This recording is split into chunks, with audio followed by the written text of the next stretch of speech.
वित्त मंत्री ने बजट में किए बड़े ऐलान। 1 करोड़ युवाओं को मिलेंगे हर महीने 5,000 रुपए का भत्ता। नए टैक्स रेजिम में बदलाव। 3 से 7 लाख रुपए आय पर 5% टैक्स। नए टैक्स रेजिम में 3 लाख तक आय की फ्री और पुराने टैक्स रेजिम में कोई बदलाव नहीं। ई कॉमर्स पर टीडीएस घटकर 0.1% हुआ। शेयर बाजार में भारी गिरावट। शेयर बाजार 800 अंक गिरा। कैपिटल गेन 20% घटकर 12% हुआ। बजट में बिहार की बहार। एक्सप्रेसवे, पावर प्लांट और कॉरिडोर समेत कई ऐलान।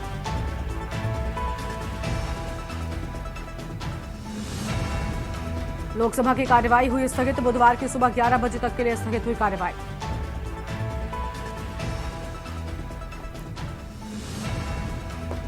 मायावती ने बताया मायूस करने वाला बजट, कहा उम्मीदें कम वाला और मायूस करने वाला बजट। आप देख रहे हैं के न्यूज, खबरों का सारथी।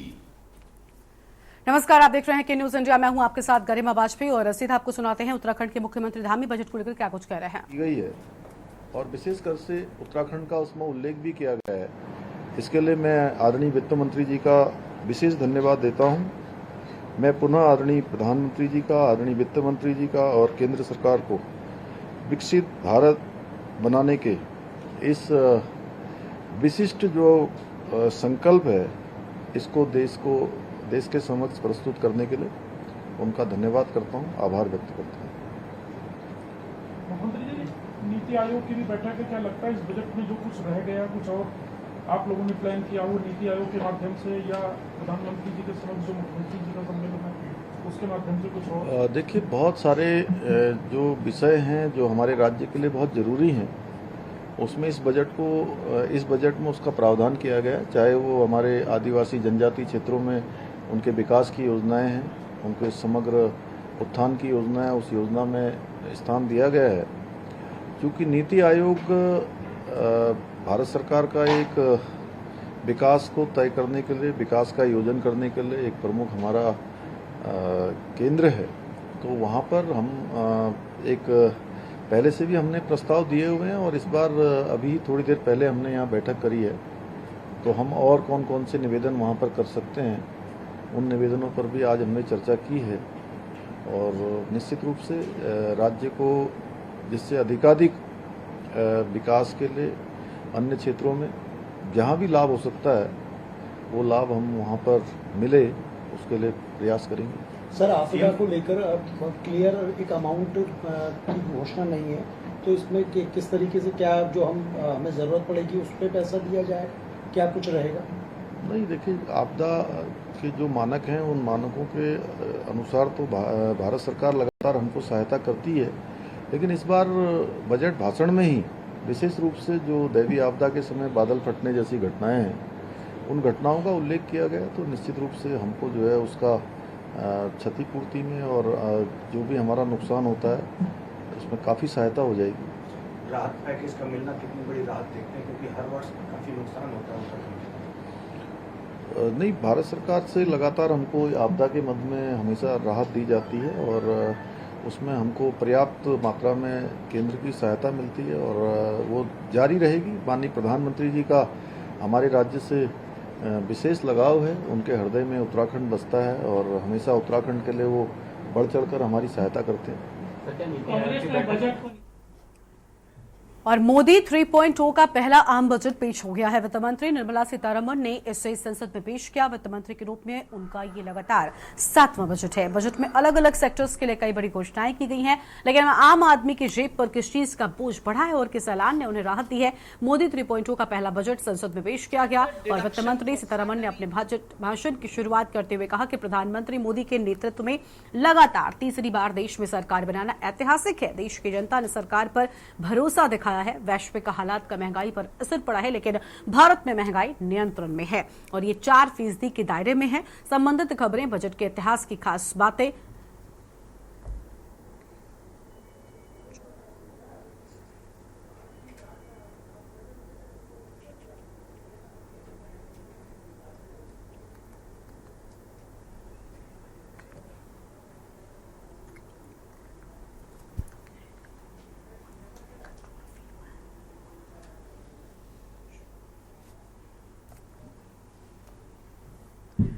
और देखिए, मिडिल क्लास और रोजगार पर फोकस किया गया है। युवाओं के लिए 2 लाख करोड़ विकसित भारत का रोडमैप तैयार किया गया है। बजट की बड़ी बातें आपको हम बताते हैं। मिडिल क्लास और रोजगार पर पूरी तरीके से फोकस करता हुआ ये बड़ा बजट सामने आया है। युवाओं के लिए 2 लाख करोड़ सामने आए हैं और इसके साथ ही आपको बता दें कि विकसित भारत का रोडमैप तैयार हो गया है। 5 साल में 4.1 करोड़ का युवाओं के लिए पैकेज है।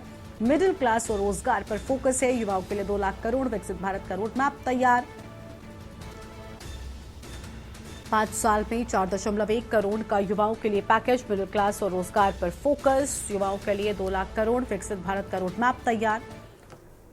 और इसके साथ ही शिक्षा और स्किल बढ़ाने के लिए 4.8 करोड़ बजट में निकलकर सामने आए हैं। 32 फसलों के लिए 109 किस्म लॉन्च करेंगे। 5 राज्यों में किसान क्रेडिट कार्ड लॉन्च करेंगे।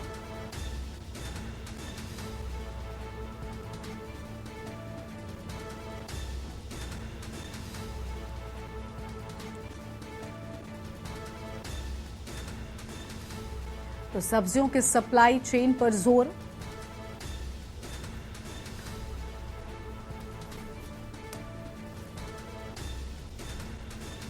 नए रोजगार पर 2 लाख रुपए खर्च होंगे। मिडिल क्लास और रोजगार के लिए फोकस।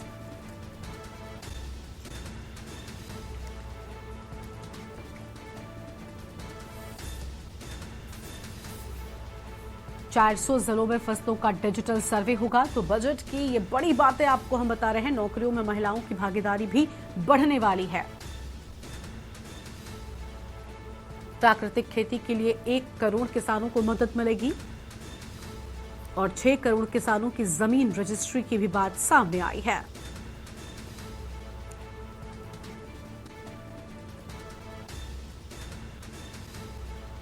एग्री रिसर्च के लिए सरकार पैसा देगी और रोजगार के लिए 3 प्रमुख योजनाओं पर काम भी होगा। कृषि के लिए 1.52 लाख करोड़ का आवंटन होगा। 50 लाख नए रोजगार के अवसर।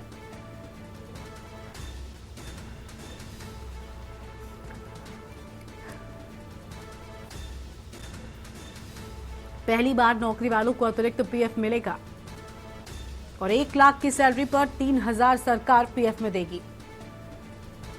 पटना पूर्णिया एक्सप्रेसवे भी बनेगा। बजट में ये बड़ी चीजें निकलकर सामने आई हैं।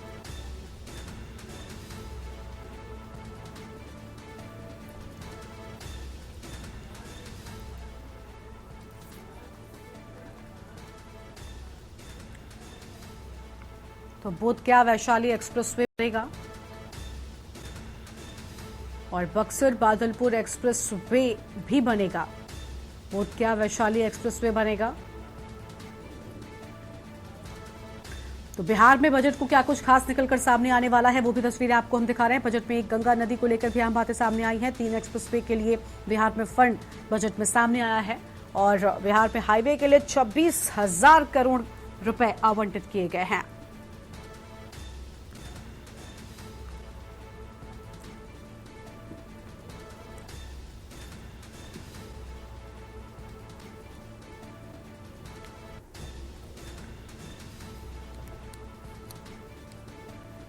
विशाखापट्टनम चेन्नई कॉरिडोर पर काम होगा और 500 टॉप कंपनियों में इंटर्नशिप का मौका।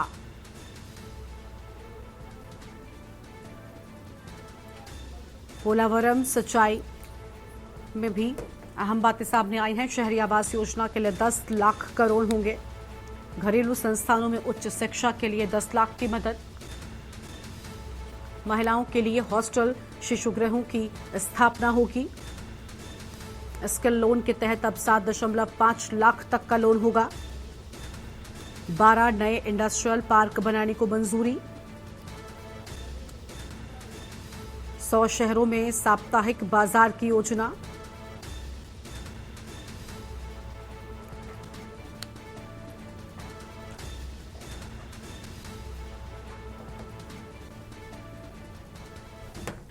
देखिए, आज आम बजट पेश कर दिया गया है, लेकिन अब इस सब के बाद वित्त मंत्रालय के प्रेस कॉन्फ्रेंस में आपको सीधा लेकर चलते हैं।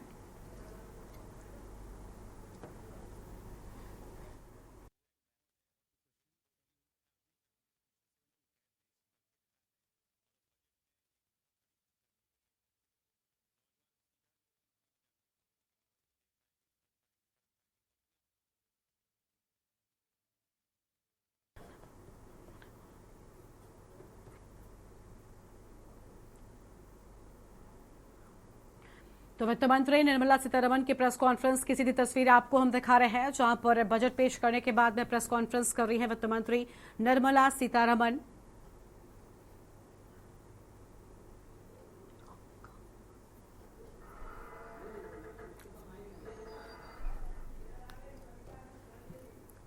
तो वित्त मंत्री निर्मला सीतारमण की प्रेस कॉन्फ्रेंस की सीधी तस्वीर आपको हम दिखा रहे हैं। बजट पेश करने के बाद में वित्त मंत्रालय की ओर से प्रेस कॉन्फ्रेंस की जा रही है।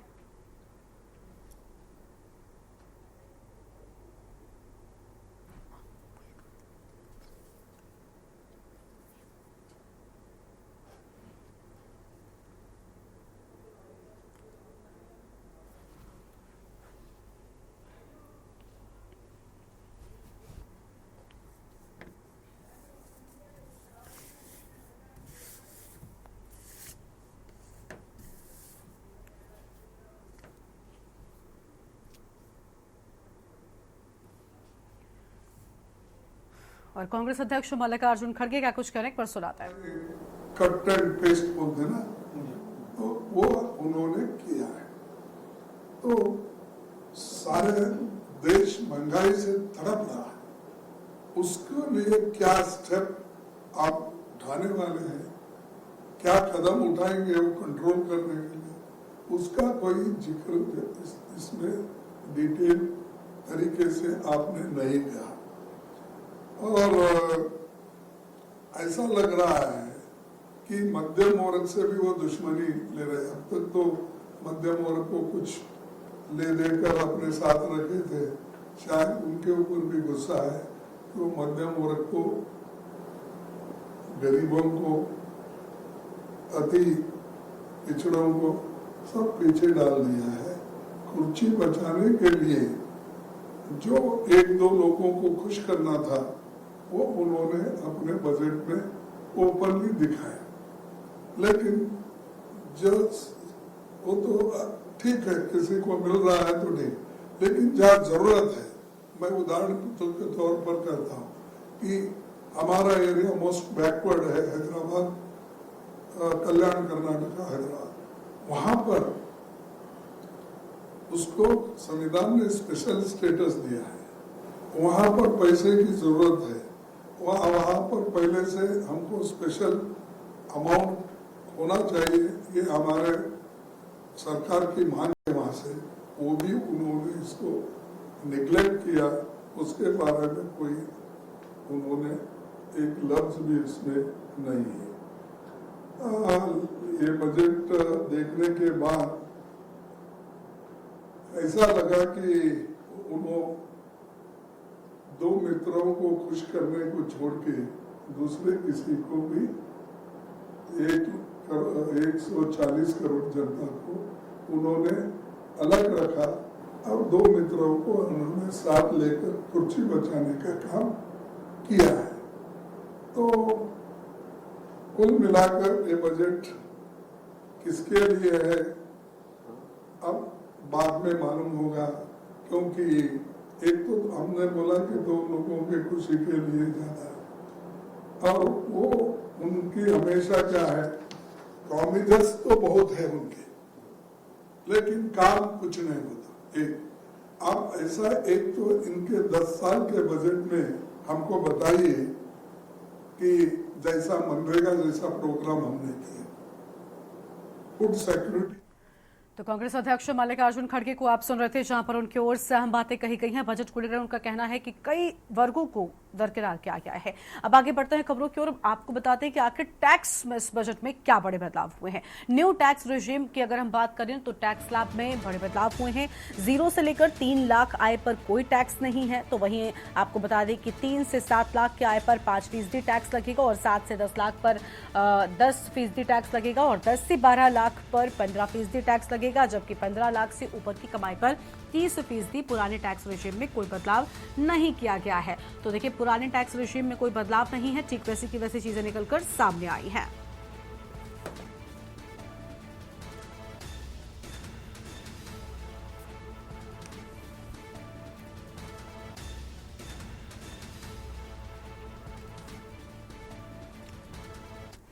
देखिए, अब इस बजट में बिहार और आंध्र प्रदेश के लिए भी बाहर निकलकर सामने आई है। जी हां, आपको बताते हैं कि बिहार और आंध्र प्रदेश के लिए इस बार के बजट में क्या कुछ सामने आया। तो बजट में बिहार के लिए सड़क परियोजनाओं के लिए 26,000 करोड़, बिहार को 4 नए एक्सप्रेसवे, बक्सर में गंगा नदी पर 2 लेन का पुल भी बनेगा।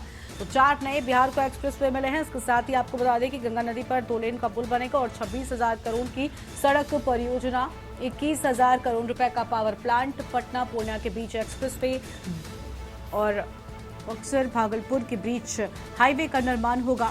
बोधगया, राजगीर, वैशाली, दरभंगा तक हाईवे बनेगा।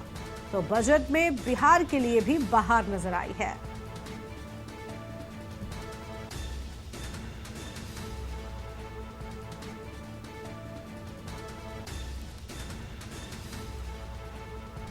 और अब आंध्र प्रदेश को भी बजट में बड़ा तोहफा, राज्य को 15,000 करोड़ की वित्तीय मदद मिलने की बात सामने आई है। औद्योगिक विकास को बढ़ावा मिलेगा और इसके साथ ही जल, बिजली, रेलवे और सड़क के लिए भी विकास। पोलावरम सिंचाई परियोजना पर जोर, आंध्र प्रदेश के किसानों को बड़ा तोहफा।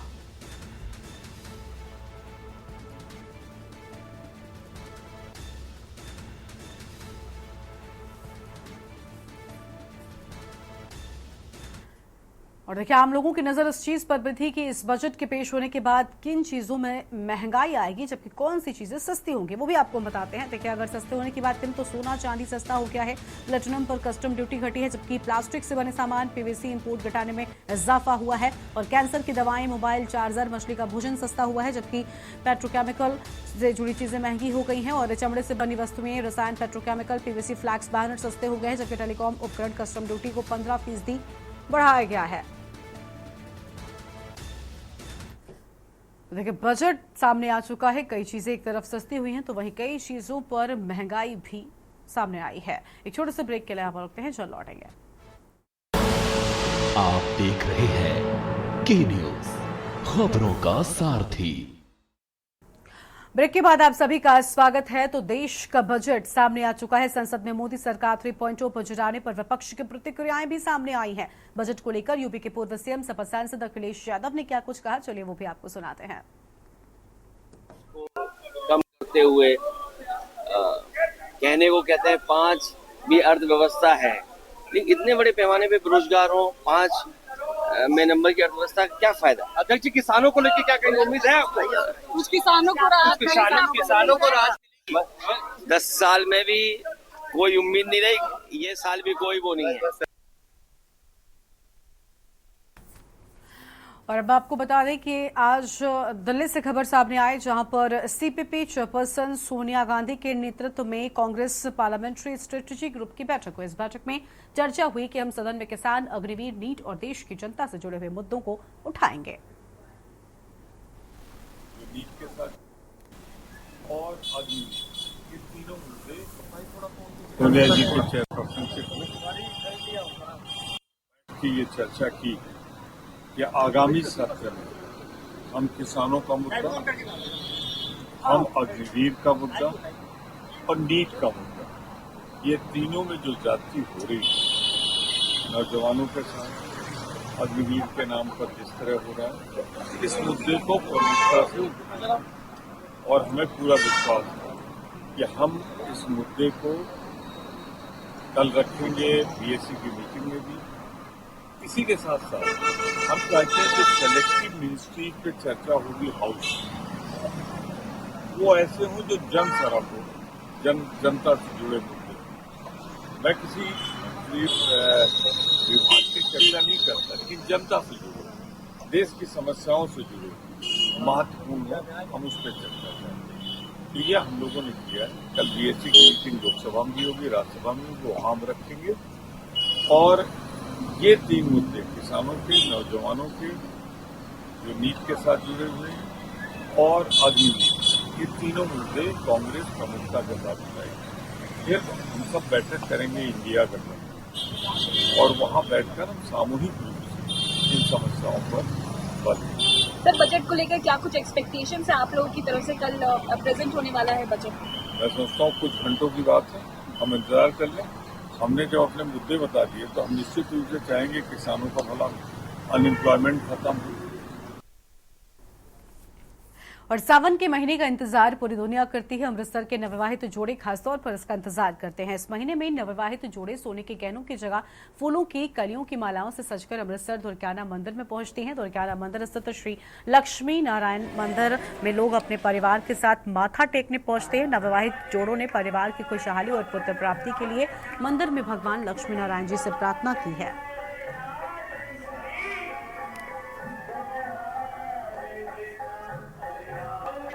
ਅੱਜ ਸਾਡਾ ਪਹਿਲਾ ਸਾਵਨ ਹੈ ਤੇ ਅਸੀਂ ਇੱਥੇ ਠਾਕੁਰ ਜੀ ਦਾ ਆਸ਼ੀਰਵਾਦ ਲੈਣ ਆਏ ਹਾਂ। ਸਾਨੂੰ ਬਹੁਤ ਸੋਹਣਾ ਲੱਗ ਰਿਹਾ ਹੈ।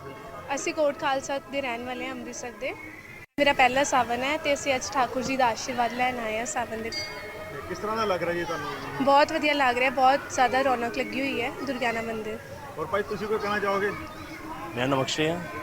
ਮੇਰਾ ਪਹਿਲਾ ਸਾਵਨ ਹੈਗਾ ਮੇਰਾ ਵੀ, ਬਹੁਤ ਵਧੀਆ ਲੱਗਿਆ ਮੈਨੂੰ। ਬਹੁਤ ਚੱਲ ਇੱਥੋਂ ਦਾ हल्का मजीठा में कुछ युवकों ने हंगारी फोर्ड पॉइंट के मालिक को खुलेआम हथियारों के बल पर धमकाया है। मालिक को गंभीर चोटें आई हैं और उसे अंसार के साथ संबंध के कारण अपने काम से निकाल दिया गया, इसलिए वो 5-6 लड़कों को लेकर आया और हमला कर। अगर सागरप्रीत की बात करें तो सागरप्रीत के परिवार ने एक प्रेस कॉन्फ्रेंस के दौरान कहा कि सागरप्रीत को पुलिस के बिना किसी कारण से उठाया और उसके खिलाफ मामला दर्ज किया।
किसानों व आम लोगों ने कपूरथला के गांव तलवंडी चौधरी के पावर हाउस के बाहर सड़क जाम कर प्रदर्शन किया। तब उन्हें बिजली की आपूर्ति न होने के कारण कई तरह की परेशानियों का सामना करना पड़ रहा है। किसानों ने तलवंडी चौधरी सुल्तानपुर लोधी रोड को एक तरफ से जाम कर दिया और सरकार व प्रशासन के खिलाफ नारेबाजी की तथा अपनी मांगों को लेकर प्रदर्शन किया है। इस दौरान किसान नेता शेर सिंह महवाल ने कहा कि वो बिजली विभाग के इस तरह के अड़ियल रूखे रवैये से बेहद परेशान है।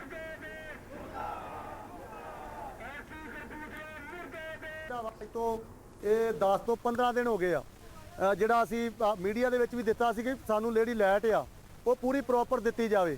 ਦੂਸਰਾ ਅਸੀਂ ਐਸਸੀ ਕਪੂਰਥਲਾ ਨੂੰ 17 ਤਰੀਕ ਨੂੰ ਮਿਲ ਕੇ ਉਹਦੇ ਤੇ ਮੰਗ ਪੱਤਰ ਦਿੱਤਾ ਵਾ, ਪਰ ਅਜੇ ਤੱਕ ਸਾਡਾ ਕੋਈ ਹੱਲ ਨਹੀਂ ਹੋਇਆ। ਇਸੇ ਤਰ੍ਹਾਂ ਸਾਨੂੰ ਲਾਈਟ ਆ ਉਹ 2-2 3-3 ਘੰਟੇ ਦਿੱਤੀ ਜਾਂਦੀ ਆ। ਅੱਜ ਵੀ ਸਵੇਰੇ ਜਦੋਂ 4 ਵਜੇ ਲਾਈਟ ਚੱਲੀ ਆ ਤੇ 6 ਵਜੇ ਜਿਹੜੀ ਉਹ ਲਾਈਟ ਕੱਟ ਲਈ ਆ। ਉਹਦੇ ਸਬੰਧ ਦੇ ਵਿੱਚ ਏਰੀਏ ਦੇ ਜਿੰਨੇ ਵੀ ਕਿਸਾਨ ਤੇ ਮਜ਼ਦੂਰ ਆ, ਇੱਥੇ ਅਸੀਂ ਅੱਜ ਜਿਹੜਾ ਮੰਗ ਪੱਤਰ ਤਾਂ 17 ਨੂੰ ਦਿੱਤਾ ਸੀਗਾ, ਉਹਦੇ ਤਹਿਤ ਸਵੇਰੇ ਵੀ ਮੀਡੀਆ ਦੇ ਵਿੱਚ ਦੇ ਕੇ 8 ਵਜੇ ਇੱਥੇ ਆਏ ਆ, ਪਰ ਅਜੇ ਤੱਕ ਸਾਡੀ ਕੋਈ ਸੁਣਵਾਈ नहीं हुई। तरनतारन में Shaheed Bhagat Singh mini transport welfare association की आपात बैठक बुलाई गई और पंजाब सरकार को चेतावनी दी गई कि अगर सरकार ने जल्द ही जुगरू बाइक और पीटर रेहड़ा को राज्य में बंद नहीं किया तो मिनी ट्रांसपोर्ट को बड़े संघर्ष का सामना करना पड़ेगा। मैं शहीद ट्रांसपोर्ट वालों जिला प्रधान लखविंदर सिंह ਤੇ ਸਾਡੇ ਕੋਲ ਸਾਡੀ ਸੂਬਾ ਕਮੇਟੀ ਪਹੁੰਚੀ ਹੈ ਜੀ। ਜੋ ਸਾਡੇ ਤੇ ਜਿਹੜਾ ਭਾੜ ਡਿੱਗਾ ਜਗਾੜੂ ਰੇੜੀਆਂ ਸਰਕਾਰ ਨੇ ਥੋਪ ਦਿੱਤਾ, ਉਹਦੇ ਸਬੰਧ ਵਿੱਚ ਅਸੀਂ ਮੀਟਿੰਗ ਕਰ ਰਹੇ ਹਾਂ ਜੀ ਅੱਜ, ਕਿਉਂਕਿ ਅਸੀਂ ਜਿਹੜਾ ਕੇਸ ਉਹ ਵੀ ਜਿੱਤੇ ਪਏ ਹਾਂ ਜੀ, ਤੇ ਜਿਹਦੇ ਵਿੱਚ ਸਾਡੇ ਮੋਟੇ ਚਲਾਨ ਵੀ ਹੁੰਦੇ ਆ। ਸਾਨੂੰ ਪੇਪਰ ਭਰਨ ਵਾਸਤੇ ਵੀ ਮਜਬੂਰ ਹੋਣਾ ਪੈਂਦਾ ਵਾ। 30,000 ਰੁਪਏ ਸਾਨੂੰ ਗੱਡੀਆਂ ਦਾ ਖਰਚਾ ਪੈਂਦਾ ਜੀ, ਜਿਹਦੇ ਸਾਨੂੰ ਕਿਸ਼ਤਾਂ ਤਾਰਨੀਆਂ ਔਖੀਆਂ ਹੋਈਆਂ ਪਈਆਂ ਵਾ। ਅਸੀਂ ਸਰਕਾਰ ਨੂੰ ਬੇਨਤੀ ਕਰਦੇ ਹਾਂ ਵੀ ਇਹ ਜਲਦ ਤੋਂ ਜਲਦ ਰੇੜੀਆਂ ਬੰਦ ਕਰ ਦੇਵੇ, ਨਹੀਂ ਤੇ ਫਿਰ ਅਸੀਂ ਆਉਣ ਵਾਲੇ ਟਾਈਮ 'ਚ ਜਿਹੜਾ ਕੋਈ ਵੱਡਾ ਸੰਘਰਸ਼ ਵਿੱਢਾਂਗੇ ਪੂਰੇ ਪੰਜਾਬ ਲੈਵਲ ਤੇ। ਤੇ ਫਿਰ ਅਸੀਂ ਸਰਕਾਰ ਨਾਲ ਜਿਹੜਾ ਉਹ ਦੁਬਾਰਾ ਤਾਂ ਸਾਨੂੰ ਰੋਡਾਂ ਤੇ ਆਉਣਾ ਪਊਗਾ ਜੀ। ਰੋਡਾਂ ਤੇ ਆਉਣਾ ਤੇ ਸਾਨੂੰ ਸਰਕਾਰ ਮਜਬੂਰ ਕਰ ਰਹੀ ਆ, ਕਿਉਂਕਿ ਸਰਕਾਰ ਆਪਣਾ ਥੋੜਾ ਜਿਹਾ ਵੋਟ ਬੈਂਕ ਬਚਾਉਣ ਕਰਕੇ ਇਹਨਾਂ ਜਗਾੜੀ ਰੇੜੀਆਂ ਚਲਾਈਆਂ ਸੀ ਜੀ, ਜਿਹਦਾ ਖਮਿਆਜਾ ਸਰਕਾਰ ਨੂੰ ਭੁਗਤਣਾ ਪਿਆ ਵਾ। ਕਿਉਂਕਿ ਮੰਨ ਲਓ ਜੇ ਕੀ ਆ ਸਾਰੇ ਮੁੱਦੇ ਦੇ ਕੀ ਕਹਿਣਾ ਚਾਹੋਗੇ? ਇਹ ਜੀ ਮੁੱਦੇ ਦਾ ਇੱਕ ਟਰਾਂਸਪੋਰਟ ਦਾ ਮੁੱਦਾ ਸਾਡਾ ਬਹੁਤ ਵੱਡਾ ਮੁੱਦਾ, ਜੋ ਕਿ ਸਾਨੂੰ ਸੀਐਮ ਸਾਹਿਬ ਨੇ ਇੱਕ ਬਹੁਤ ਵੱਡੇ ਵਕਤ ਦੇ ਵਿੱਚ ਪਾਤਾ ਸਾਡੇ ਦੇ ਕਾਨੂੰਨ ਇੱਕ ਇਹੋ ਜਿਹੇ ਬਣਾਤੇ ਕਿ ਜੋ ਐਡੇ ਨਿੰਦਣਯੋਗ ਕਾਨੂੰਨ ਨੇ, ਬਹੁਤ ਮਾੜੇ। ਇੱਕ ਦੋ ਦੂਜੇ ਪਿਛਲੀਆਂ ਸਰਕਾਰਾਂ ਨੇ ਆਰਟੀਓ ਡੀਟੀਓ ਰੱਦ ਕਰੇ ਤੇ ਅੱਜ ਇਹਨਾਂ ਨੇ ਚੱਕ ਕੇ ਬਹਾਲ ਕਰਕੇ ਫਿਰ ਰੋਡਾਂ ਤੇ ਲਾਤੇ। ਜੋ ਸਾਡਾ ਡਰਾਈਵਰ ਭਾਈ ਮਹਿਕਮਾ ਗਾ ਭਾਈਚਾਰਾ, ਉਹ ਰੋਡ ਦੇ ਉੱਤੇ 40 ਕਿਲੋਮੀਟਰ ਦਾ ਸਫ਼ਰ ਕਰੂਗਾ ਤਾਂ ਵੀ ਉਹਨੂੰ ਆਰਟੀਓ ਡੀਟੀਓ ਦਾ ਸਾਹਮਣਾ ਕਰਨਾ ਪਊਗਾ। ਔਰ ਜੇ ਉਹਦੇ ਵਿੱਚ ਓਵਰ ਹਾਈਟ ਆ, ਡਾਲਾ ਖੁੱਲਾ, ਕੋਈ ਮਾਲ ਲੱਦਿਆ ਹੋਇਆ ਤਾਂ 20-25 ਹਜ਼ਾਰ ਦੇ ਚਲਾਨ ਹੁੰਦੇ ਨੇ। ਉਹ ਸਾਡੀ ਇੱਕ ਮਜਬੂਰੀ ਬਣ ਚੁੱਕੀ ਆ। ਓਵਰਲੋਡ ਡਾਲਾ ਖੁੱਲਾ ਕੋਈ ਸਾਡੇ ਡਰਾਈਵਰ ਆਪਰੇਟਰ ਭਾਈਚਾਰ ਨੂੰ ਪਾਉਣ ਦਾ ਸ਼ੌਂਕ ਨਹੀਂ। ਅਸੀਂ ਕੀ ਆ, ਸਾਡੀਆਂ ਮਜਬੂਰੀਆਂ ਬਣਾਤੀਆਂ ਜਗਾੜੂ ਵਹੀਕਲਾਂ ਨੇ। ਜੋ ਜਗਾੜੂ ਵਹੀਕਲ ਨੇ 5-7 ਕੁਆਂਟਲ ਵਜਨ ਦਾ ਇਹ ਜਾ ਕੇ ਆਰਾਮ ਨਾਲ ਲੈ ਜਾਂਦੇ ਨੇ। ਸਾਡੇ ਆਪਰੇਟਰਾਂ ਦੇ ਪੱਲੇ ਕੀ ਬਚਦਾ? ਫਿਰ ਉਹੀ 15-18 ਕੁਆਂਟਲ ਵਜਨ ਜੋ ਛੋਟੇ ਹਾਥੀ ਵਾਲੇ ਨੇ। ਜਿਹੜੇ ਪਿਕਅਪ ਵਾਲੇ ਨੇ ਉਹਨਾਂ ਦੇ ਪੱਲੇ ਵੱਜਦਾਗਾ 32-33 ਕੁਆਂਟਲ ਵਜਨ। ਤੇ ਉਹ ਕੀ ਆ जी, ਉੱਥੇ ਸਾਨੂੰ बहुत बड़ी कमियां पै रही ने। अंबाला के नारायणगढ़ इलाके में जमीनी विवाद को लेकर रिटायर्ड फौजी ने अपनी मां और छोटे भाई के परिवार पर कातिलाना हमला कर दिया। इस दौरान आपको बता दें कि फौजी ने 6 महीने के मासूम समेत 5 लोगों को मौत के घाट उतार दिया है और उन्हें वहीं पर जलाने की भी कोशिश की है। हत्यारे फौजी के घायल पिता ने पुलिस को सूचना दी और पुलिस ने आकर सभी के शवों को कब्जे में लेकर मोर्चरी में रखवाया है। झगड़ा तो उनका बस नहीं हो रहा था, यहाँ कोई सा लग गया उसके बदले में लड़ाते। कोई से न खेत में पानी देने में तो पैप बिचैलियों के बदले में लड़ाते। ये लड़ाई थी उनकी। तो कोई लड़ाई है दोनों अलग अलग थे, घर पर की तो कोई भी नहीं थी लड़ाई उनकी। तो आपको क्या पता लगा? मनु तो कुछ भी नहीं पता, मैं तो कल फोन भी नहीं कर रहा। घर अब क्या जानकारी मिल रही है आपको? कुछ नहीं कोई बता रहा, कोई नहीं बता रहा कुछ भी। यहाँ कौन देखता जंगल मानू। कितने लोगों की मौत हुई है परिवार में? मैनू तो नहीं भी नहीं पता कितने की होगी, कौन कौन बच रहा। खल्ली घर में पड़ गया का। दुर्भाग्यपूर्ण एक इंसिडेंट कल रात को रातौर गांव है, ये थाना क्षेत्र नारायणगढ़ के तहत आता है। रात करीब 12:30 बजे लेट नाइट सूचना प्राप्त हुई थी कि कोई भूषण है, एक सर्विसमैन है, इसने अपने पिता के ऊपर भी अटैक किया, अपनी माता का, अपना भाई का, अपने भाई की वाइफ का और उसके 2 बच्चों की इसने हत्या की है। और हत्या करने के बाद जो है उनको जलाने की भी, शव को जलाने का भी प्रयास किया गया है। तो सूचना मिलते ही तुरंत सभी कंसर्न्ड अधिकारी मौके पर पहुंचे, क्राइम टीम्स भी, सीन ऑफ क्राइम टीम भी, और सारा मौका मुलावजा किया गया। जो जो एविडेंस कलेक्ट हो सकते हैं एविडेंस कलेक्ट किए गए और पूरी रात सर्च ऑपरेशन चलाया गया। जैसे कि उनके फादर की, उनको भी चोट है और वो रेफर हैं पीजीआई चंडीगढ़ में। तो उनकी स्टेटमेंट के मुताबिक जो जो सस्पेक्ट थे सभी को काबू किया गया है और सबसे अभी पूछताछ की जा रही है। और जैसी जो कार्रवाई होगी, पूछताछ में जो बात सामने आएगी, जैसे एविडेंस आएगा, उनके विरुद्ध सख्त से सख्त कार्रवाई की जाएगी। और फिलहाल यहाँ पर लोग एक छोटे से ब्रेक के लिए फौरन लौटेंगे। आप देख रहे हैं के न्यूज, खबरों का सारथी।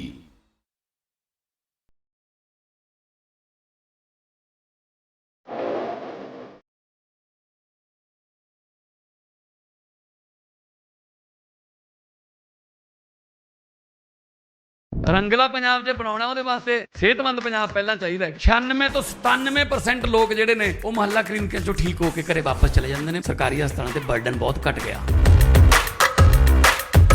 ਮੁਹੱਲਾ ਕਲੀਨਿਕ ਜਿਹੜਾ ਬਣਿਆ ਹੋਇਆ, ਉਹਦੀ ਬਿਲਡਿੰਗ ਬਹੁਤ ਅੱਛੀ ਬਣੀ ਹੋਈ ਹੈ। ਉੱਥੇ ਸਭ ਤਰ੍ਹਾਂ ਦੀਆਂ ਫੈਸਿਲਿਟੀਆਂ ਦਿੱਤੀਆਂ ਹੋਈਆਂ ਸਰਕਾਰ ਵੱਲੋਂ। 2 ਹਫ਼ਤੇ ਤੋਂ ਖੰਘ ਨੇ ਬਹੁਤ ਪਰੇਸ਼ਾਨ ਕਰਿਆ ਹੈ ਤੇ ਜੀ ਮੈਂ ਪਹਿਲਾਂ ਬਾਹਰ ਪ੍ਰਾਈਵੇਟ ਦਵਾਈ ਲੈਂਦਾ ਰਿਹਾ, ਫਿਰ ਇੱਥੇ ਆ ਕੇ ਲੱਤੀ ਜੀ, ਟੈਸਟ ਫ੍ਰੀ ਹੋਇਆ, ਇੱਥੋਂ ਮੈਂ ਠੀਕ ਹੋ ਗਿਆ। ਹੁਣ ਮੈਂ ਠੀਕ ਹਾਂ ਬਿਲਕੁਲ। ਸ਼ਾਨਦਾਰ ਮੁਹੱਲਾ ਕਲੀਨਿਕ ਹੈ, ਸਫਾਈ ਹੈ ਔਰ ਡਾਕਟਰ ਉਹਨਾਂ ਦੀ ਜਿਹੜੀ ਦਵਾਈ ਲਿਖਣੀ ਹੈ ਉਹ ਕੰਪਿਊਟਰ 'ਚ ਐਡ ਕਰ ਦਿੰਦੇ ਨੇ। ਜਿੱਥੇ ਦਵਾਈ ਲੈਣੀ ਹੈ ਉੱਥੇ ਤੱਕ ਕੰਪਿਊਟਰ ਪਹੁੰਚ ਜਾਂਦੀ ਹੈ। ਟੋਟਲ ਪੇਪਰਲੈਸ ਹੈ। ਮਾਨ ਸਾਹਿਬ ਨੇ ਬਹੁਤ ਵਧੀਆ ਉਪਰਾਲਾ ਕੀਤਾ, ਵਧੀਆ ਕੰਮ ਕਰਿਆ ਸਰਕਾਰ ਨੇ, ਗਰੀਬਾਂ ਦਾ ਭਲਾ ਕਰਤਾ। ਪੰਜਾਬੀ 'ਚ ਕਿਹਾ ਜਾਂਦਾ ਹੈ ਬਾਕੀ ਦੇ ਕੰਮ ਬਾਅਦ 'ਚ, ਪਹਿਲਾਂ ਸਿਹਤ ਜ਼ਰੂਰੀ ਹੈ। ਸੋ ਅਸੀਂ ਜਦੋਂ ਸਹੁੰ ਚੁੱਕੀ ਤਾਂ ਪਹਿਲੇ ਹੀ ਸਾਡਾ ਵਿਜ਼ਨ ਇਹ ਸੀਗਾ ਕਿ ਪੰਜਾਬ ਦੇ ਵਿੱਚ ਹੈਲਥ ਟੌਪ ਕਲਾਸ ਦਾ ਇਲਾਜ ਹੋਵੇ। ਸੋ ਇੱਕ ਮੈਡੀਕਲ ਹੱਬ ਦੇ ਰੂਪ ਦੇ ਵਿੱਚ ਅਸੀਂ ਸੋਚਿਆ। ਔਰ ਮੈਂ ਕੋਈ ਆਸਾਨ ਨਹੀਂ ਕਰ ਰਿਹਾ ਤੁਹਾਡੇ ਤੇ, ਮੇਰਾ ਫਰਜ਼ ਹੈ ਜੀ ਇਹ।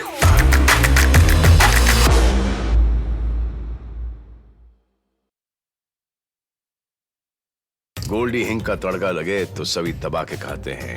गोल्डी हिंग, कण कण में जान। आप देख रहे हैं के न्यूज, खबरों का सारथी। ब्रेक के बाद आप सभी का स्वागत है। खबर है रतलाम से, जहां पर जिले के सैलाना शिवगढ़ मार्ग बागरियों की खेड़ी स्थित मेन रोड पर सैलाना एसडीएम मनीष जैन की मौजूदगी में एक मकान से कई गैस सिलेंडरों व मशीन की जब्ती की कार्रवाई की गई। एसडीएम मनीष जैन ने कहा कि शिकायत के आधार पर दिलीप पिता अंबरराम कसेरा बागरियों की खेड़ी निवासी द्वारा अवैधानिक तरीके से घरेलू गैस सिलेंडरों से गैस वाली 4 पहिया वाहनों की टंकियों में की जा रही थी। बता दें कि घरेलू गैस सिलेंडरों का उपयोग घरेलू कार्य के लिए किया जाता है, लेकिन वाहनों में गैस की रिफिलिंग कर लंबी दूरी तक गैस सिलेंडर वाले वाहनों से जाते हैं तो वो बहुत खतरनाक और गैर कानूनी है। साथ ही शिकायत के निवारण के लिए कार्रवाई की गई है। दिलीप पिता अंबाराम कसेरा जो बागरियों के खेड़ी का निवासी है, इनके द्वारा अवैधानिक इनलीगल गैर कानूनी तरीके से गैस जो घरेलू गैस सिलेंडर है इसकी रिफिलिंग जो 4 व्हीलर्स गाड़ियां होती हैं उनकी टंकी में की जा रही थी, क्योंकि घरेलू गैस का उपयोग घरेलू कार्य के लिए होता है और रिफिलिंग करना और वो भी ऐसे 4 व्हीलर वाहनों में चलना जो लंबी दूरी तक जाते हैं वो बहुत खतरनाक और गैर कानूनी है। इसी संबंध में शिकायत प्राप्त हुई थी। शिकायत के निवारण के लिए ही है, शिकायत के निवारण के संबंध में यह आज कार्रवाई की गई। लखनऊ से खबर, लूट की घटना का शिकार हुआ पीड़ित 1.5 महीने से थाने के काट रहा चक्कर। एफआईआर दर्ज करवाने के लिए 1.5 महीने से लगातार चक्कर काट रहा है। पीड़ित देव कुमार तिवारी ने सीएम से शिकायत भी की है। बड़ी जानकारी आपको हम लखनऊ से बता रहे हैं। तो लखनऊ से बड़ी खबर,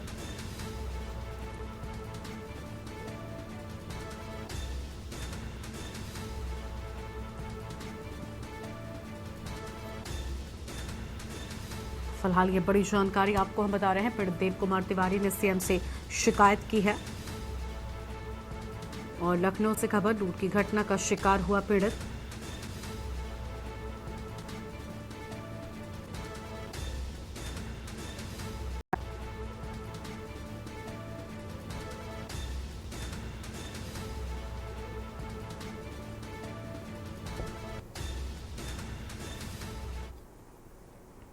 और अगली खबर आपको बुलंदशहर से बताते हैं, जहां मामूली विवाद में युवक पर जानलेवा हमला हुआ है। पीड़ित युवक ने फायरिंग करने का आरोप लगाया। लाइब्रेरी में बायोमेट्रिक गेट को लेकर हुआ था विवाद और बैलमपुरा का रहने वाला है पीड़ित युवक गजपाल। बुलंदशहर सिटी के डीएवी फ्लाईओवर के नीचे की ये पूरी घटना बताई जाती है। हम खबर आपको हम बता रहे हैं, लाइब्रेरी को लेकर अहम बातें सामने आई हैं। बुलंदशहर से खबर, मामूली विवाद में युवक पर जानलेवा हमले की बात सामने आई है। मैं सर लाइब्रेरी में पढ़ता हूँ, द एडवांस लाइब्रेरी में, ये डीएवी फ्लाईओवर के पास है। तो मैं जैसे घर के लिए तैयार हो रहा था जाने के लिए, तो मैं जब बाहर के लिए निकला तो वहाँ पर एक लड़का था बैठा था, उसने फिंगर खुलवाया मुझसे। मैं बोला उससे भैया फिंगर लगवा लेना, तो मुझसे उल्टा सीधा जवाब देने लगा। मैंने लाइब्रेरी वाले के भैया को बताया कि ऐसे ऐसी बात है, तो उन्होंने मुझसे बात करी। उसके बाद मैं अपना बैग लेके बाहर निकला, मेरे साथ मेरा भतीजा और एक लाइब्रेरी का लड़का था। हम तीनों जा रहे थे डीएवी इंटर कॉलेज के सामने। तो उसके बाद वो लड़के लेके आ गया पीछे से 4-5 जने। उसके बाद मुझे में मान लगानी स्टार्ट कर दी उन्होंने। उसके बाद मेरा साला आया था, भैया का साला, उसने आगे मुझे बचाया। उसके बाद जब बचा लिया तो उन्होंने दोनों ने फायरिंग कर दी। बड़ी मुश्किल से हम जान बचा के भागे वहाँ से। संत कबीर नगर से खबर है, जहां डीएम कार्यालय पर आत्मदाह करने की कोशिश की गई है। महिला ने पेट्रोल डालकर आत्मदाह करने का प्रयास किया है। न्याय न मिलने से परेशान थी पीड़ित महिला सुमन यादव और पीड़ित महिला के पति की दबंगों ने पूर्व में की है हत्या। जमीन विवाद में पीड़ित महिला के पति की हुई थी हत्या। मामले का निस्तारण न होने से पीड़ित महिला परेशान है। सुरक्षा कर्मियों ने महिला को आत्मदाह करने से रोका है। पीड़िता अपनी सास के साथ पहुंची थी डीएम कार्यालय। बड़ी जानकारी आपको हम बता रहे हैं।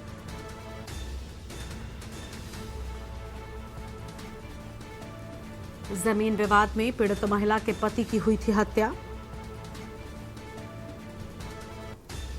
मामले का निस्तारण न होने से पीड़ित महिला परेशान और सुरक्षा कर्मियों ने महिला को आत्मदाह करने से रोका है।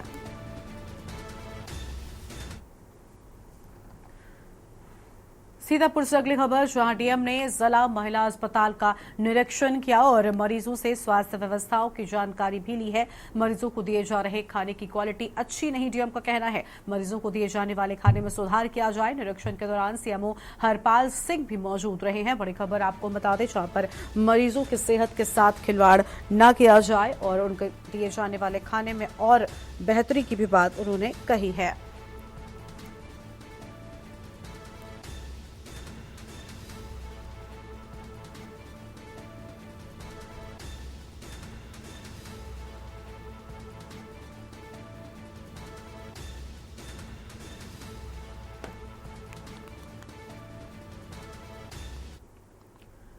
गोंडा से अगली खबर, जहां परसपुर में सपा नेता की हत्या, मुख्य आरोपी के घर पर चला बुलडोजर। ललन सिंह के घर की दीवार गिराई गई है। 4 दिन पहले हुई थी सपा नेता की हत्या। दिन दहाड़े घर में घुसकर की गई थी हत्या। परसपुर नगर पंचायत वार्ड 10 का ये पूरा मामला बताया जाता है। तो वार्ड 10 का ये पूरा मामला है। ललन सिंह के घर की दीवार गिराए जाने की बात सामने आई है। बड़ी खबर आपको हम बता रहे हैं।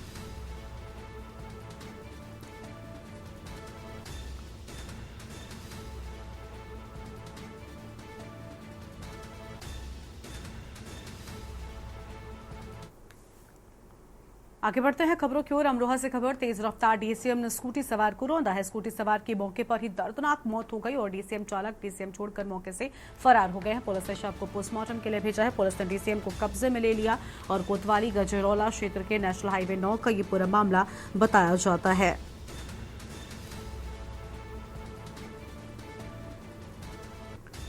पुलिस ने टीसीएम को कब्जे में लिया। बड़ी जानकारी, कोतवाली गौजौला क्षेत्र के नेशनल हाईवे 9 का ये पूरा मामला है। बड़ी खबर आपको हम बता दें। और अमरोहा से खबर, तेज रफ्तार डीसीएम ने स्कूटी सवार को रौंदा।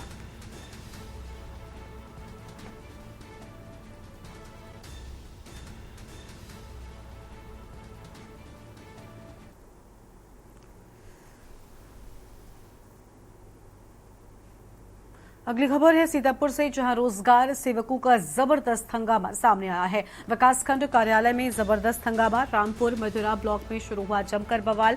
रोजगार सेवक अपनी मांगों के लिए कर रहे प्रदर्शन। बीडीओ के खिलाफ रोजगार सेवक हुए लामबंद। ब्लॉक परिसर में शुरू किया धरना प्रदर्शन। ब्लॉक में प्राइवेट मुंशी रखने के कारण नाराज।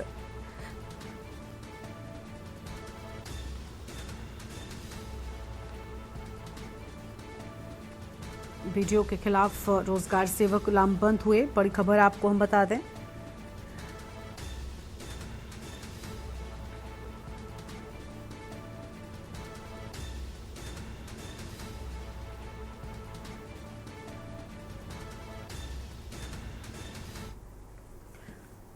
अगली खबर भी सीतापुर से, जहां पर मनीष त्रिपाठी का अनिश्चितकालीन धरना जारी है और बरई जलालपुर पीएचसी केंद्र पर अनिश्चितकालीन धरना। भाग्य राष्ट्र शक्ति के प्रदेश अध्यक्ष मनीष का धरना। मौके पर पहुंचे खैराबाद सीएचसी अधीक्षक आरएस यादव। पीएचसी केंद्र हुआ बीमार, अवैध वसूली चरम सीमा पर। बिजली जाने पर मोमबत्ती में प्रसव कराने का आरोप। बरसात में स्विमिंग पूल बन जाता है।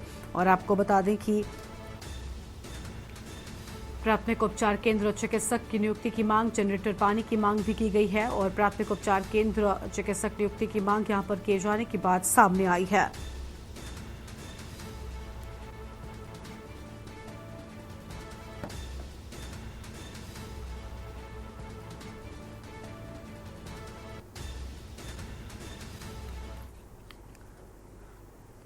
और अगली खबर है हमीरपुर से, जहां चोरी के आरोप में नाबालिग लड़के का अपहरण किया गया। दबंगों ने चोरी के आरोपी नाबालिग लड़के को किया अगवा।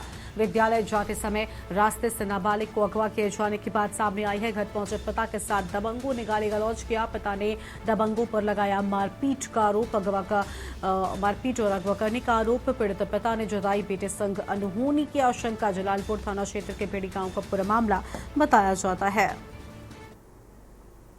मेरा बच्चा लापता है। अब बीच रास्ते से स्कूल के लिए निकला है। बबलू मुखिया ने, मोनू सिंह ने उसको बाइक में बैठाल के और इधर उधर हड़काते उसको घुमाते रहे। हमें कोई जानकारी नहीं मिली है।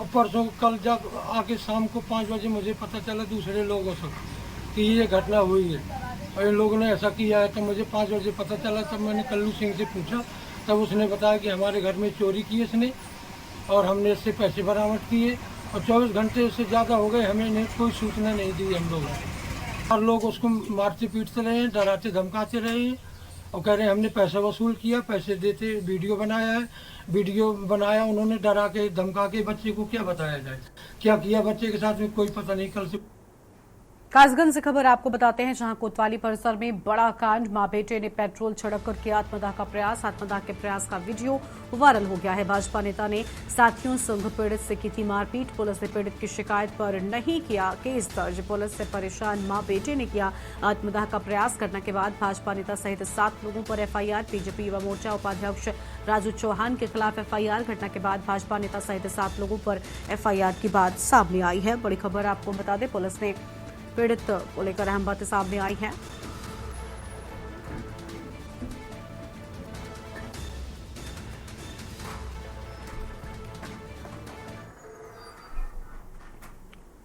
और अगली खबर सीतापुर से, जहां नाले में उतराता मिला युवक का शव। मानसिक विक्षिप्त का शव नाले में उतराता मिला है। राहगीरों ने शव को देखकर परिजनों को सूचना दे दी है। पुलिस ने शव को निकालकर पोस्टमार्टम को भेजा है। युवक की मौत से परिजनों का रो रो कर बुरा हाल है। और रामपुर मथुरा थाने के दुबघट्टा पुल के पास शव मिला। बड़ी खबर आपको हम बता दें, जहां पर राहगीरों ने शव को देखकर परिजनों को दी सूचना। बड़ी जानकारी आपको हम बता रहे हैं। और पुलिस ने शव को निकालकर पोस्टमार्टम के लिए भेज दिया है।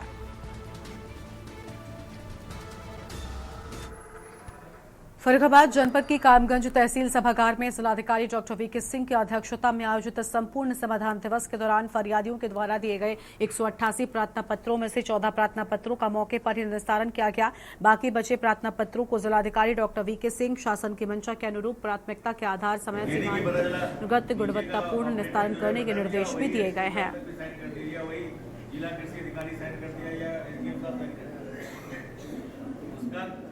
शिकायतकर्ता को बताना जरूरी है कि आपका शिकायत का निस्तारण हुआ या नहीं।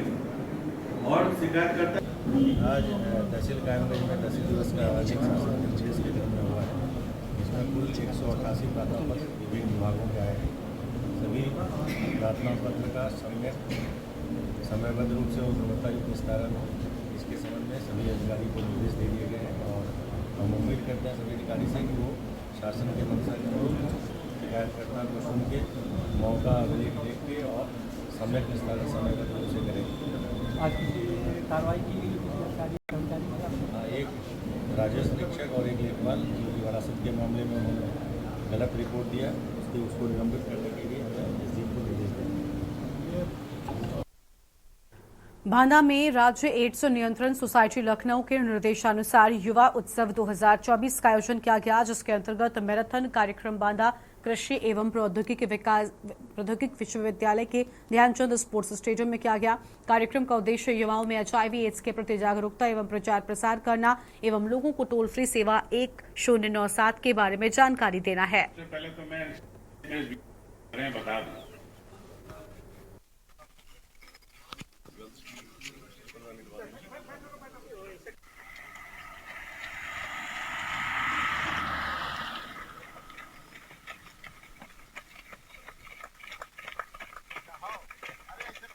बताया गया कि आज की जो मैराथन रन की जा रही है ये एचआईवी एड्स के संबंध में जागरूकता बढ़ाने के लिए की जा रही है। तो सबसे पहले तो मैं संक्षेप में इस बीमारी के बारे में बता दूं। जिले में आज एचआईवी के लिए जागरूकता अभियान चलाया गया और इस अभियान के अंतर्गत जिला चिकित्सा प्रशासन के द्वारा एक प्रतियोगिता हुई जिसको अच्छे से हुआ है। इसमें तीनों ग्रुप ने भाग लिया है। यहाँ बॉयज, गर्ल्स और ट्रांसजेंडर ग्रुप तीनों ने ही भाग लिया है। साथ ही साथ स्टाफ ने भी इस रेस में भाग लिया है और इसका उद्देश्य यही था कि हम किस प्रकार एचआईवी के अगेंस्ट हम जागरूकता अभियान चला सकें। इस जागरूकता अभियान के साथ साथ बच्चों में वो जागरूकता आई और इसके लिए जो निदान हो सकते हैं, जो प्रिकॉशन हो सकते हैं, उनके लिए उनको ज्ञान दिया गया, उनको बताया गया, उनको लेक्चर दिया गया। उत्तर प्रदेश एड्स नियंत्रण कार्यक्रम के अंतर्गत जनपद में जो है एड्स के संबंधित जागरूकता फैलाने और इसके संबंधित जो भेदभाव है उसको खत्म करने के उद्देश्य से आज कार्यक्रम कराया गया है। आज सवेरे 6:30 बजे बांदा कृषि विश्वविद्यालय में रेड रिबन मैराथन का आयोजन किया गया, जिसमें कि बालक, बालिकाएं और ट्रांसजेंडर्स ने प्रतिभाग किया। यहाँ पर होते हैं छोटे से ब्रेक के लिए, जल्द लौटेंगे। आप देख रहे हैं के न्यूज, खबरों का सारथी। माता भूमि पुत्रो अहम पृथिव्यः, अर्थात ये भूमि हमारी माता है और हम सब इसके पुत्र हैं। इसी भाव का अनुकरणीय उदाहरण है एक पेड़ माँ के नाम अभियान। यशस्वी प्रधानमंत्री श्री नरेंद्र मोदी जी की प्रेरणा से उत्तर प्रदेश में वृक्षारोपण जन अभियान ने ले लिया है जन आंदोलन का स्वरूप। विगत 7 वर्षों में समय समय पर संपन्न हुए वृक्षारोपण से हुआ है 168 करोड़ से अधिक पौधरोपण। इससे बढ़ा है उत्तर प्रदेश के वनावरण का दायरा। माननीय मुख्यमंत्री योगी आदित्यनाथ के परिवर्तनकारी नेतृत्व में पर्यावरण संरक्षण को मिली है नई दिशा। एक्सप्रेसवे, हाईवे के किनारे सर्विस लेन के साथ ही हरित पट्टी में लगाए गए हैं छायादार, फलदार, औषधीय एवं पर्यावरणीय महत्व वाले पौधे। आइए स्वच्छ एवं स्वस्थ पर्यावरण के लिए वृक्षारोपण जन अभियान 2024 में प्रतिभाग लेकर अपनी माँ के नाम जरूर लगाएं एक पेड़। हम सब मिलकर करें ये काम, एक पेड़ लगाएं माँ के नाम। आप देख रहे हैं के न्यूज, खबरों का सारथी। ब्रेक के बाद आप सभी का स्वागत है। खबर है रामनगर से, जहां पर बीते साल तमिलनाडु सरकार में मंत्री उदयनिधि स्टालिन और कांग्रेस पार्टी के राष्ट्रीय अध्यक्ष मल्लिकार्जुन खड़गे के बेटे प्रियंक खड़गे ने सनातन धर्म पर विवादित टिप्पणी की थी। उनकी इस टिप्पणी से आहत रामपुर के अधिवक्ताओं ने इन दोनों के विरुद्ध रामपुर के एमपी-एमएलए अदालत में सनातन धर्म और हिंदू समाज को अपमानित करने के आरोप में वाद डाला था। ये केस सन 2023 में रामपुर की अदालत में दायर किया गया था, जिस पर पुलिस ने अभी तक कोई कार्रवाई नहीं की है। 5/9/2023 को उदयनिधि स्टालिन और प्रियंक खड़गे, जो एक प्रियंक खड़गे कर्नाटक के मिनिस्टर हैं और उदयनिधि स्टालिन ये तमिलनाडु का मंत्री हैं। इन्होंने हमारे सनातन धर्म पर अभद्र टिप्पणी और बड़ी अशोभनीय टिप्पणी की, जिससे हमारे सनातन धर्म और हिंदू समाज में गहरा आक्रोश व्याप्त हुआ। इसकी हमने तुरंत एफआईआर रामपुर में दर्ज कराई।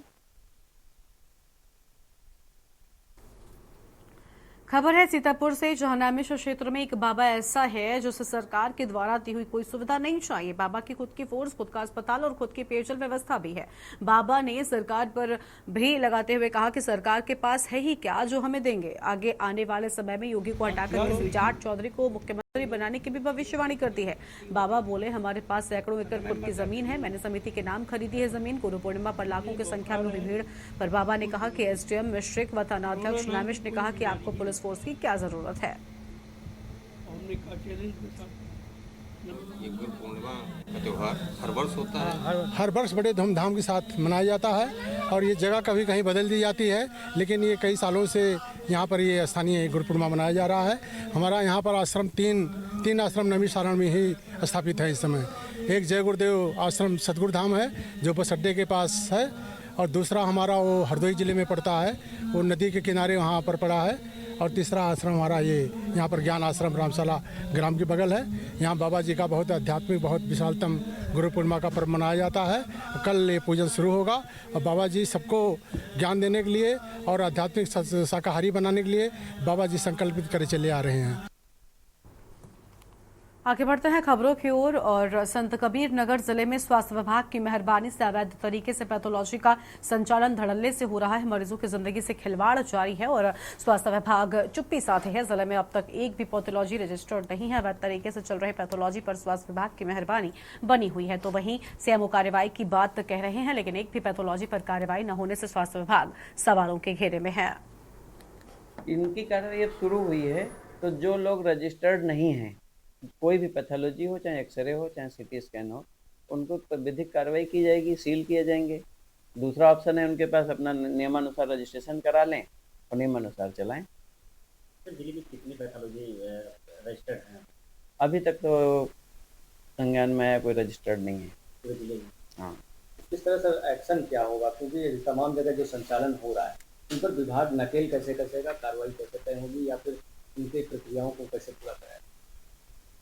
उनको प्रक्रियाओं को पूरा कराने की हमारी जिम्मेदारी नहीं है। जो अपना चलाते हैं वो प्रक्रिया अपनी पूरी करेंगे, लेकिन जो प्रक्रिया नहीं पूरी करेंगे उनको बंद जरूर कर दिया जाए।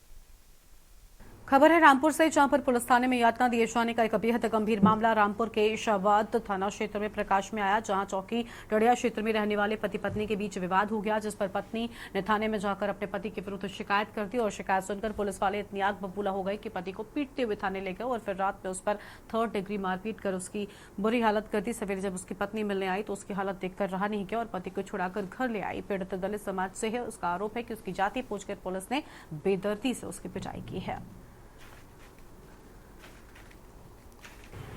थाना क्षेत्र शाहबाद जनपद रामपुर की धतिया चौकी के अंतर्गत एक महिला के द्वारा अपने पति के विरुद्ध शिकायती प्रार्थना पत्र दिया गया था, जिसके क्रम में हेड कांस्टेबल जयदेव और कांस्टेबल अमित द्वारा उस व्यक्ति को चौकी पर पूछताछ के लिए लाया गया था।